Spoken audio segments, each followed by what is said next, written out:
Okay, let me just announce that this is the special meeting of the Fairfield Economic Development Commission on September 3rd, 2020, 8:32 a.m. On the call are Chairman Kevin Lesko, Commissioners Don Peterson, Greg Minsky, and Steve Rosado. Gretchen Gerthner, our recording secretary, and Beverly Ballas from the Fairfield Chamber are joining as well as myself, Mark Barnhart. Mr. Chairman, please take it away. Excellent. So I'd like to call the meeting to order on this day. Welcome everyone for coming, and I thank you for taking the time to get together over the phone. I believe we should probably start with an approval of the minutes from August 6th. I'm not sure if everyone's had that opportunity to look at the minutes, but if I could have a motion to approve. This is Don, so moved. Excellent. Second. Can I have it? Excellent. All approved? All in favor? Aye. Aye. Excellent. Okay. So we got that John out Slavin of is the way. dialed in, just FYI. Oh, great. Thanks, John. Okay. So I guess I'm going to hand it back to Mark for him to start moving the meeting forward. Okay, thanks, Kevin. I just thought it would be helpful for me to keep you abreast of what's going on in terms of the town's response to the pandemic, and give you an update as to our recovery plan.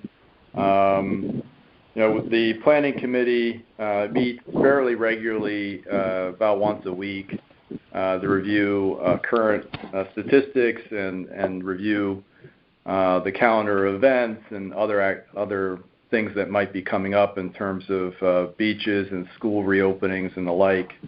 So we met this past week on Tuesday. As you know, we did launch a small business assistance program using supplemental funds provided under the CARES Act through the Community Development Block Grant Program to provide direct financial assistance to small businesses here in town that have been impacted by the pandemic. Commissioner Peterson, Don Peterson, sits on that committee that reviews these requests. We've had a number of meetings over the last many number of weeks since we launched the program. To date, we've received 68 applications, approved 52. The amount of funds that we've approved or committed to small businesses is $188,225. The average grant is roughly $3,600. The grants range from about $1,200 up to $5,000, which is the maximum. We currently have a balance left to commit of about $62,000. We had committed roughly $250,000 to the program. We have rejected 4 applications as being ineligible. They're all from businesses that do not reside in Fairfield. And we've had 5 applications that have been withdrawn. We currently have 7 applications pending in various stages of completeness. They're incomplete or pending further review. But they really it's a very diverse sampling of businesses. Predictably, about a quarter of those applications are from businesses in the retail trades. We also have a sizable grouping in food service, small restaurants, about 15%. But then we also have personal services and beauty salons, barbershops, which total a pretty sizable grouping, as well as small fitness providers, personal trainers, and the like. But it also includes a professional service business, entertainment businesses, educational services businesses. So it's a pretty broad representation of our small business community that have applied for those funds. And I think, overwhelmingly, having spoken to all of these business owners. It's been very well received and very welcome. Vast majority of these I shouldn't say vast majority, but 60% of the businesses that we're assisting through the program haven't received any meaningful support from any other source, federal or otherwise. 40% have, but they still had unmet needs beyond that which was being covered through PPP or some other program. So again, I think it's certainly a good program, been well received by the business community. My office is getting inquiries from several other cities and towns in Connecticut inquiring as to how we set up the program and wanting to learn more about how we administer it. So the word's certainly out, but I do think it's been a good experience for everyone. So thank you, Don, for your work on the committee. I don't know if you want to add anything or if commission members have any other questions on it.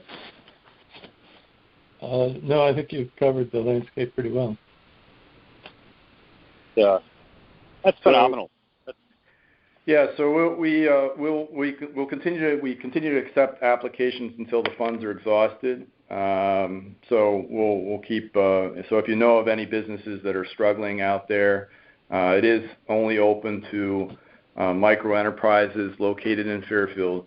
A micro enterprise is a business that employs 5 or fewer employees, and we're trying to prioritize assistance to those businesses that either provide employment for the owner of the business is a person of low moderate income, and so far about 70% of the funds that we've committed go to those types of businesses. So it's been a good program so far, and hopefully it'll continue. I did want to mention Fairfield Restaurant Week. We typically have that in the fall, in October. A lot of the events have been postponed or canceled outright, given the pandemic and the direction to try to avoid large, social gatherings. I know, I talked to Beverly and the chamber with respect to the harvest market, which we're canceling for the fall. A lot of the events and activities for Penfield and the Burr, other venues that are under town control have been canceled or postponed into the fall. As it relates to Restaurant Week, having talked to a few of the restaurant operators, I'm just not sure how we could run Restaurant Week this fall with the current occupancy limits for indoor dining. And so I'm thinking of doing something different.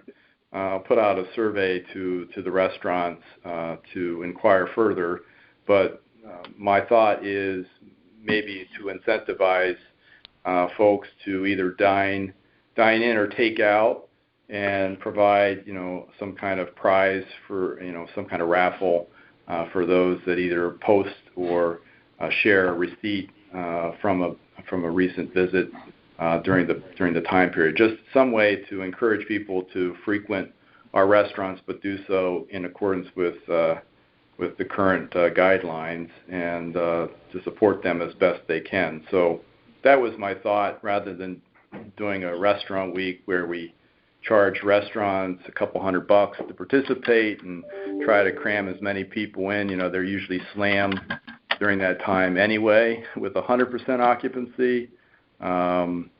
It just doesn't make a whole lot of sense. So trying to think of an alternative that we can do this fall.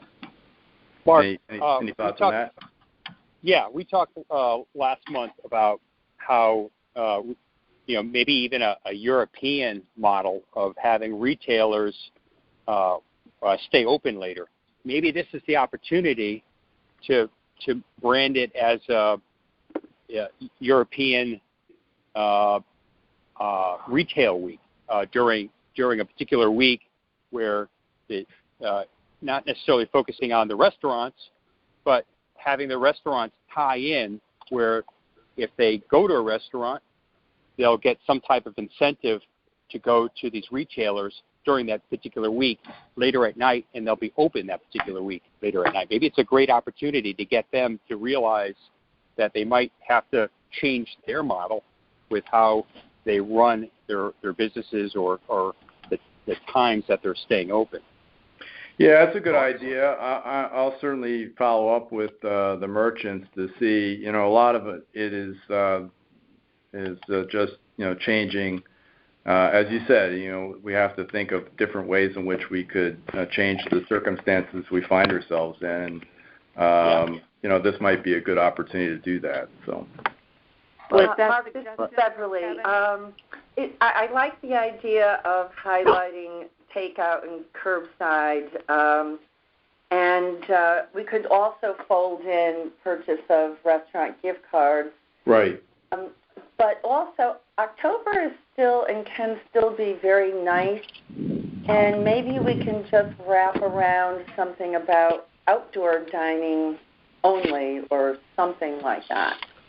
Well, I think we want to give people the option, but even with outdoor dining, there are current limits in terms of the number of seats that they can accommodate, and Restaurant Week, as it's traditionally done, tends to the point is to dine in, and so I think we want to give people the flexibility that they can support their local restaurant in a variety of ways. It could be dine-in, it could be outdoor. It could be takeout, but somehow build in some kind of incentive that we can encourage people to do that. Because it's still wonderfully nice in October, so their outdoor dining should still be available too. So and that is another thing that we're looking at. As some of you may have read, the governor did extend the outdoor dining season through November, mid-November.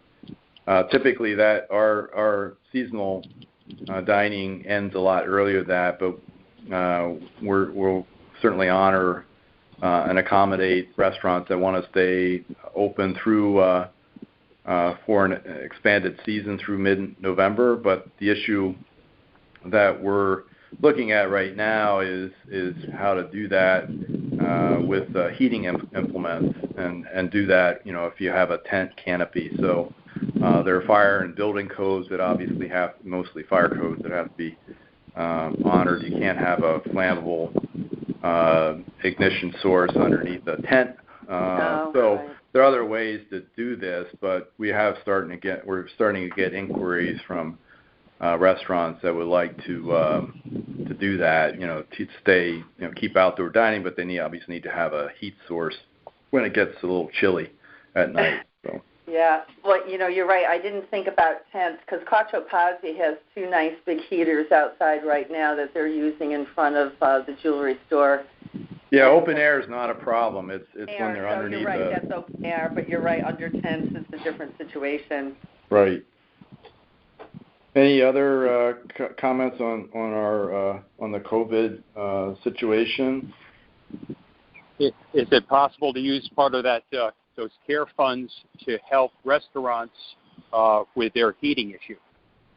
Yeah, it's definitely an eligible cost. So it's just a question of whether or not a lot of restaurants obviously employ more than 5 FTEs. But we have assisted a number of the smaller ones to date, so it's definitely something that could be considered as eligible under the program. Right. Okay. Yeah, because I'm thinking that there's the cost prohibitive to potentially invest like that for a month.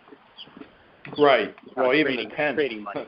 Even the tents can be terribly expensive. So. Sure. Yeah. Okay. All right. Did Elise join us by chance? Sorry. Elise, you're on the call? Okay. I saw her accept the meeting, so I wasn't sure if she was on the call or not. Mm-hmm. Mark, do you want to talk about the Downtown Streetscape? Well, yeah, I put this on because you brought it up in our conversations. as you observed, the streetscape is looking a little worn downtown. It is 40 plus years old, and you do have to spend some money periodically to renovate and rejuvenate that, replace some of the fixtures and even the areas of sidewalk and the brick pavers that have been impacted by use or by tree roots or the like. So, I know the town is going through a capital plan. Every year we update the 5-year capital plan in the waterfall sheet, which indicates our capital project priorities over the next 5, 10 plus years. Hoping to include that as part of our long-term capital replacement plan.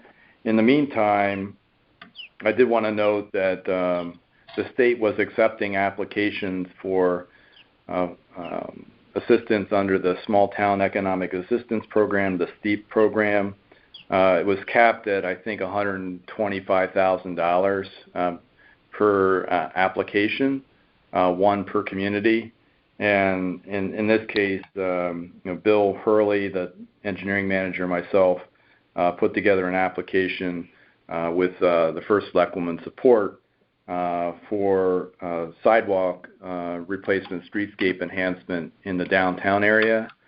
We would use some of our existing downtown improvement funds, which come out of the Downtown Employee Parking Program, to help meet a state required match for it, and then do some sidewalk enhancements, probably in the area around the library and extending to Sherman Green, where we did some work earlier, and then moving towards the brick walk on both sides as far as the money will take us.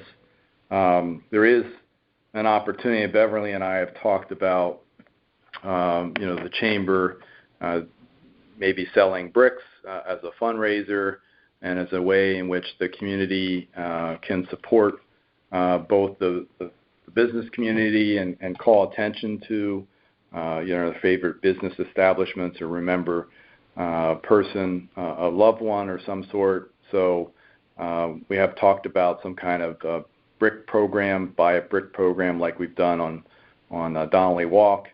And, this might be an opportunity. I know the chamber had looked at an area closer to the town hall, but there might be an area within the project limits downtown that might even work better. So that will be something I think I can follow up with Beverly on. Okay. All right. Thank you. Yeah. In the interim, it just seems like that there's some initial maintenance that is just not even being done at all. Like the trees are needing a lot of trim work, and that's at eye level. That's that like people are knocking into branches and things like that. That's actually a safety hazard as well. Yeah. So okay. I'm wondering if in the interim they the town can send some maintenance out there, and like all the roots are pushing out branches, and that becomes a trip factor on some of these trees. So they're going to need to do something in an immediate manner as well as project out into a longer term. Yeah, and I will pass that along to the tree warden, Jeff Minder. If there's any particular areas of concern, feel free to email me or give me a call, and I'll make sure to call those specific areas to his attention. I know he's planning to do some tree pruning work in the downtown area, because I did bring that up, but I'm not sure how expansive that is. They've been playing catch up with the storm cleanup still. Yeah, and that's very true. What I'll say is that basically from the Starbucks on the corner of Mill Plain, if you go back towards the library, on both sides, the trees that are along the roadside, they all need some type of little maintenance, at least the first 10 feet, from the ground to the first 10 feet. Okay. And it's not really big work. it's actually they don't even have to have a ladder. It's someone can go in there, and it's like a 1 day, 2 guys. Okay. It's not a big deal. Sounds good. Yeah. Oh, okay. I'm sorry. I'll definitely bring that up. Yep. Great. Do you want to bring us up to speed on any key developments? Well, I think those of you may have read in the paper that the Kohl's is closing. We've been anticipating that for a few months. Property was purchased by an local investment group this past year. We have Planning and Zoning received inquiries from a number of folks interested in leasing that. Home improvement is one possibility in terms of a retail use for the site. I don't think there are any. I batted down a rumor yesterday from press inquiry in terms of redevelopment of the site for residential use. I have not heard anything along those lines. I don't believe there's any plans for that.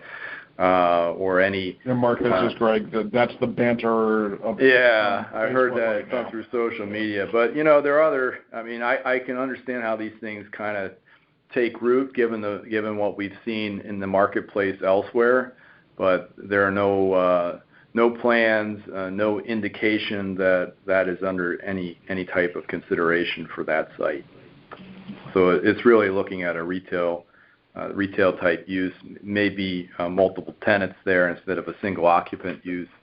But there was some serious inquiries from I guess I would call it a home improvement type, which is one of the retail sectors that has done pretty well during the pandemic.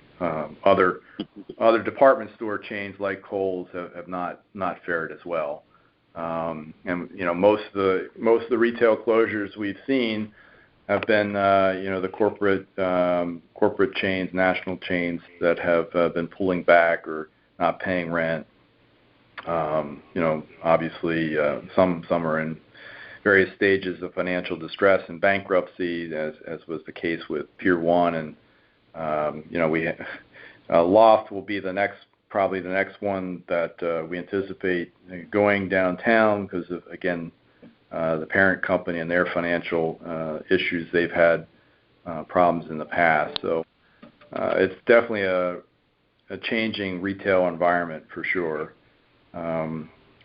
I don't have anything new to report on the Exide or Fairfield Metro Center site. The former Joe's American, apparently they do have, they're under contract, anticipate closing within the next several months. An investor is in the process of purchasing the property. Really, no immediate plans. Looking for a retail or food restaurant type tenant or other leasehold interest in the site. So looking more at the revenue stream, holding it long term for investment purposes. Got it. And the only other. Fairfield I'm sorry. Go ahead. Fairfield Cinemas. Yes, it looks like they shuttered. Yeah, they have closed, or they have decided not to reopen. Again, not unexpected. We had met out there. I met out there with the broker and a local real estate developer, looking at the site and possibilities. Again, I don't see it, and nor does the brokerage or development community see it as a residential site. It is industrially zoned. It is a condominium, common interest community right now, split between BJ's and National Amusements, the company that owns Showcase Cinemas. There are a couple different alternatives or options. Industrial zone classification covers a pretty wide array of different types of uses, but it's a big space. So I mentioned to the media that I didn't rule out an entertainment type use for it. I'm not sure about a theater use, but there are other options within that broad category that might work for that site. Could also could be considered for other other uses too. But nothing in the offing at the present time. They haven't even actually listed the whole theater. They currently have just listed the 37,000 square foot space underneath the cinemas, which has long been vacant, and it's been on and off again in terms of listings. But we'll have to wait and see how that pans out. Mark, how about the property on the corner of Rouen Street and Post Road? They've been working hard there for sure. The 13 unit residential, they should be. They're doing their marketing and lease up right now, so they should be ready for CO sometime in the next several weeks. Wow. Okay. 30 to 60 days, I would think. They also that same development group secured approval for a similar project at 78 Umpqua Place, right next to the train station. They've demoed the building that was there, and I think they're planning to start construction later this year on that project. Again, a very small in terms of number of units. It's going to be 4 or 5 stories, but it'll be next to the train station.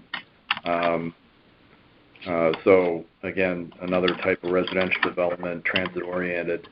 333 Umpqua, I'm sure all of you have driven past the former Knights of Columbus site on Umpqua Road, and they're framing up the building there. So that project is well under construction. That's the 90-unit residential development, Post Road residential, that's developing that site.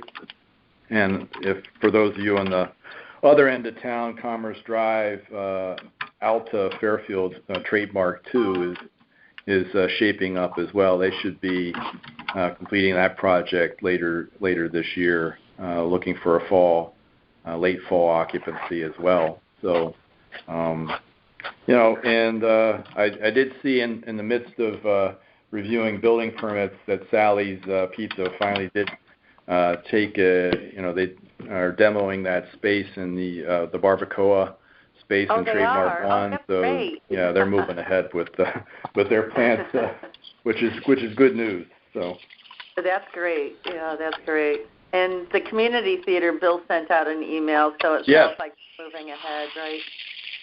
Yeah. It's we've talked to Cleban Properties and SHU.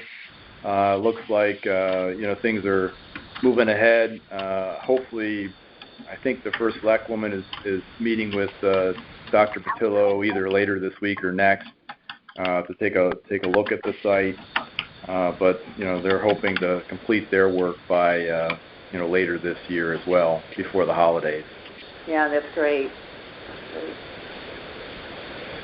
Other questions, or what's any other rumors floating around out there? No, not that I'm aware of. Do you have any input about what Bridgeport is doing on the Bridgeport-Fairfield line, just on the other side of the Bullards property? You mean the residential development that's planned for their cinemas? Yeah. That's been approved. So I believe the big hold up there was they were looking for some tax abatement relief from the city, and I believe that's now gone through. So they're planning to go ahead. It's a pretty big project. It's like 300 units, if I'm not mistaken. Right. We have talked to the city about the pedestrian bridge across Ash Creek, which is not there. It's downstream a little bit. Right. But they're still in permitting, and the indication from Bill Coleman at the city is that they'll likely be in permitting through next year sometime. So they won't. Yeah, it appears that they're kind of slow walking it. Yep. Yeah, for sure. Okay. All right. What else?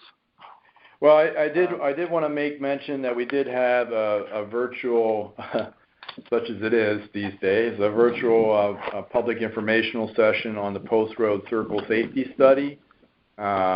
you can certainly view if you weren't able to be part of that meeting. You can view a copy of it through the project website, and I'll send out the link so all of you can take a look at it.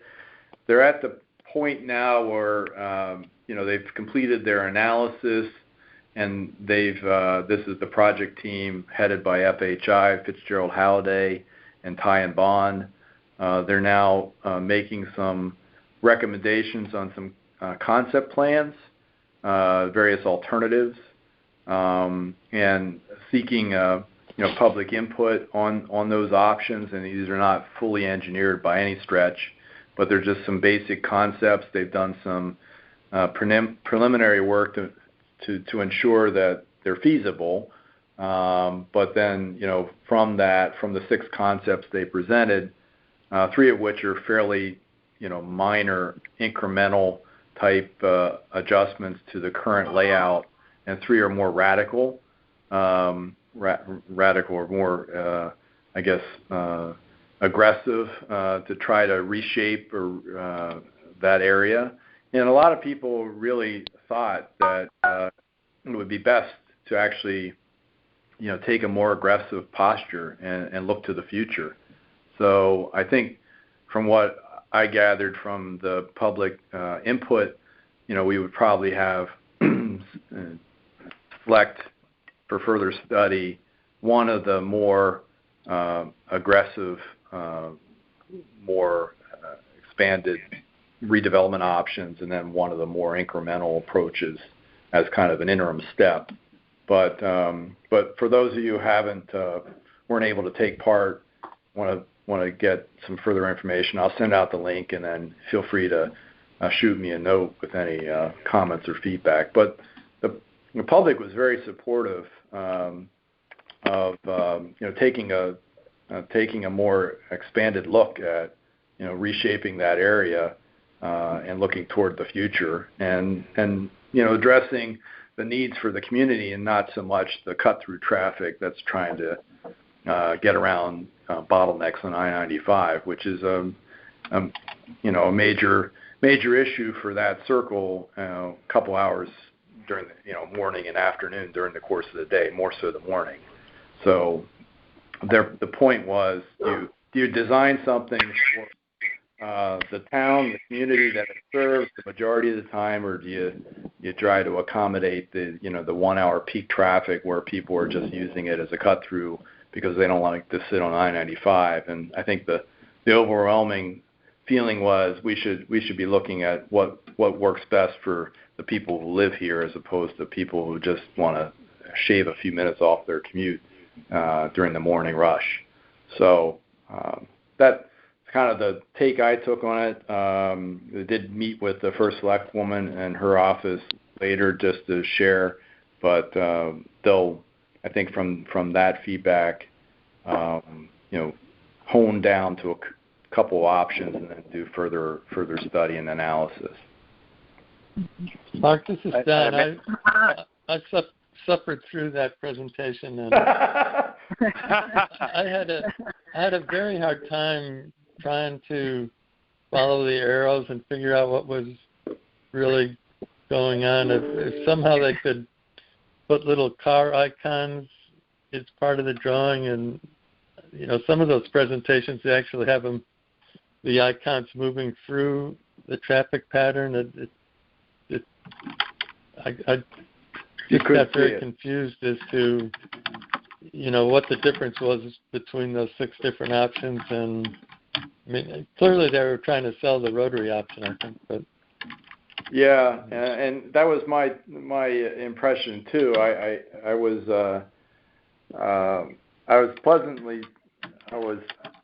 surprised that there was as much support for that as it turned out. But we'll see. I did reach out to the businesses nearby. I think we do need to do some additional one-on-one follow-up with some of the key businesses there. But my biggest concern was with some of the options, whether or not it could be accomplished within the existing right-of-way, and the indication or what I heard back from the project team was, yes, they could do it within the existing right-of-way, that it wouldn't impact, involve any takings of private property or impact their parking situation in either the office building or McDonald's, which is, was my concern. So I'll pass along the feedback to the team. Yeah, so Elise here. Hi, guys. I don't know if you can hear me. Hey, Elise. Hi. Hey. Welcome. Hey, I was dropping my children off at school, but I listened in on everything. Oh, great.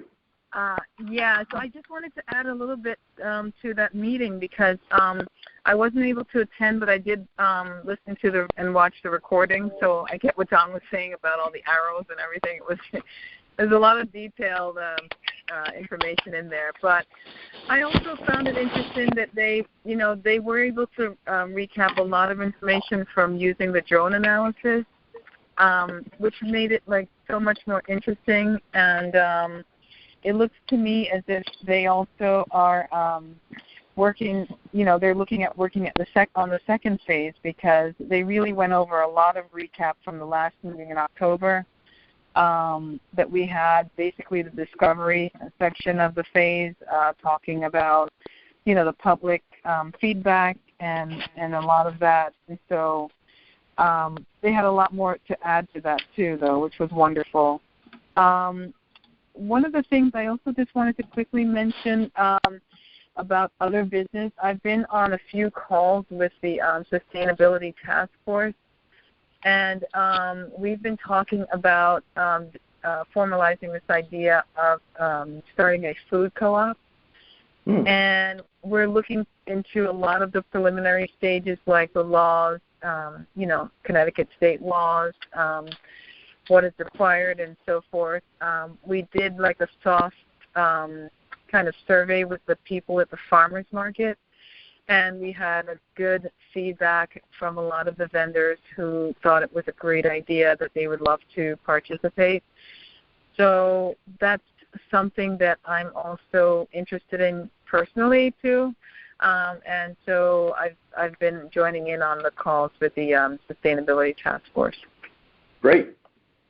So, thank you. Yes. Beverly, do you have anything that you would like to update from the Chamber? I know we're working on the, I don't know if you're ready to talk about the gift card program. But well, I can, that's what I have here. So the Chamber is putting together an initiative on gift cards in partnership with the town to launch this at least by the end of September, where we can sell gift cards for local spending. We would ask the businesses in town, both Chamber members and non-members, to make a nominal fee to participate in the program, and then residents or whomever can go onto the site and select gift cards and keep this spending within Fairfield. Some of these businesses I've talked to, we've talked to about 2 or 3 of them.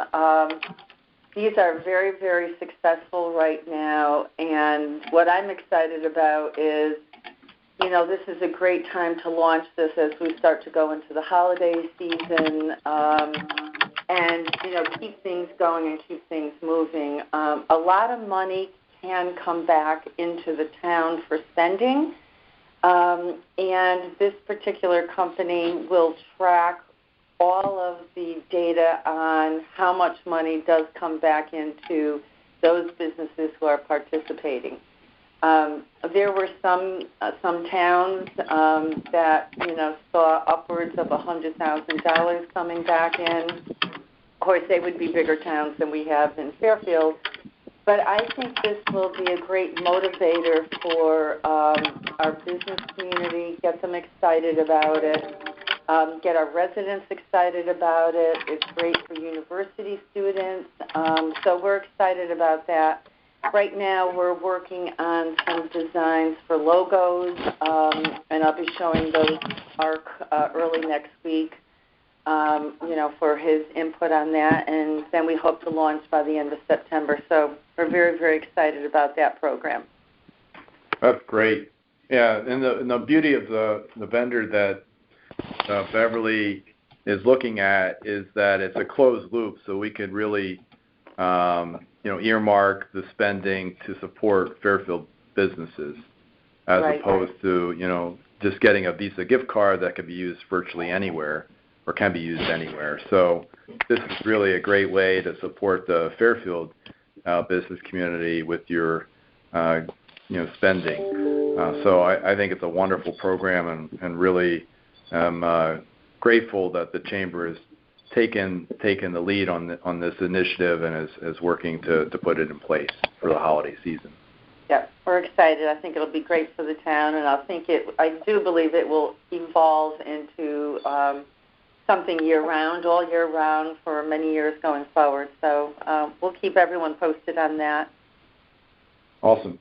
Is this something that could be tapped, for the universities can be tapped into? That like the students to be? Yeah, well, absolutely. I mean, it's perfect for university students and all of the staff in each universities. So we will clearly be working with them on this as well as far as promoting and marketing it. Right. I'd imagine so. I could just imagine like parents, being able to pick up a gift certificate for them. Yeah, just kind of handing it off. What's totally cool is when you buy the gift card online and you identify the person who will receive the gift card, it goes right to their phone. And so it's sitting there. Many times we all have gift cards in various places inside our house, but everyone always has their phone with them. So the gift card will sit on the phone. They can show it to the merchant. There's a code there, and then it can just be handled as a transaction right there at the cash register. So that's really, really exciting too. We did have the owner of Pet Pantry come on to one of the conference calls because I wanted a retailer to think about this and what did they think. And his name is Adam Jacobson, and he was very, very, very excited about the program. Great. Thanks, Beverly. That's great. Mark, I was going to ask a separate question. If people are aware of the thresholds needed to hit for sort of a full reopen on things, and I think people are more really bracing for a second wave. But as we go ahead with students in town and restaurants slowly open, is there any sense of what it will take to get to a full reopen from the state? The answer is no. Yeah, we're in a pause right now. We've been asking that similar types of questions. I know restaurants in particular have been pushing this to increase occupancy limits indoor given the changing seasons. I think a lot of us are, and I'm sure the state and the governor and his executive team are probably holding off until they see what the impact of school reopenings, university openings are in terms of our caseload and infection rate. I think everyone anticipates that it will go up.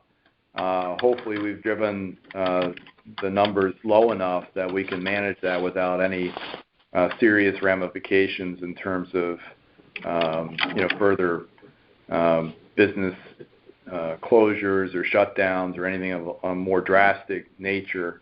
But I think that's just my sense is that everyone's kind of holding off and waiting to see what the impact of school reopenings will have on the numbers. I mean, that certainly makes sense, but I do think if people had a goal to work towards, that they might be a little bit more diligent and vigilant, if you will, and trying to cooperate on, what needed to be done. There's a little bit of a shifting goalpost sometimes with this. I know that's been part of the frustration that I've heard from local businesses that Certainly we've had our share too, and looking at events, you start down one path and then, it seems like we need to do something different. So I get that.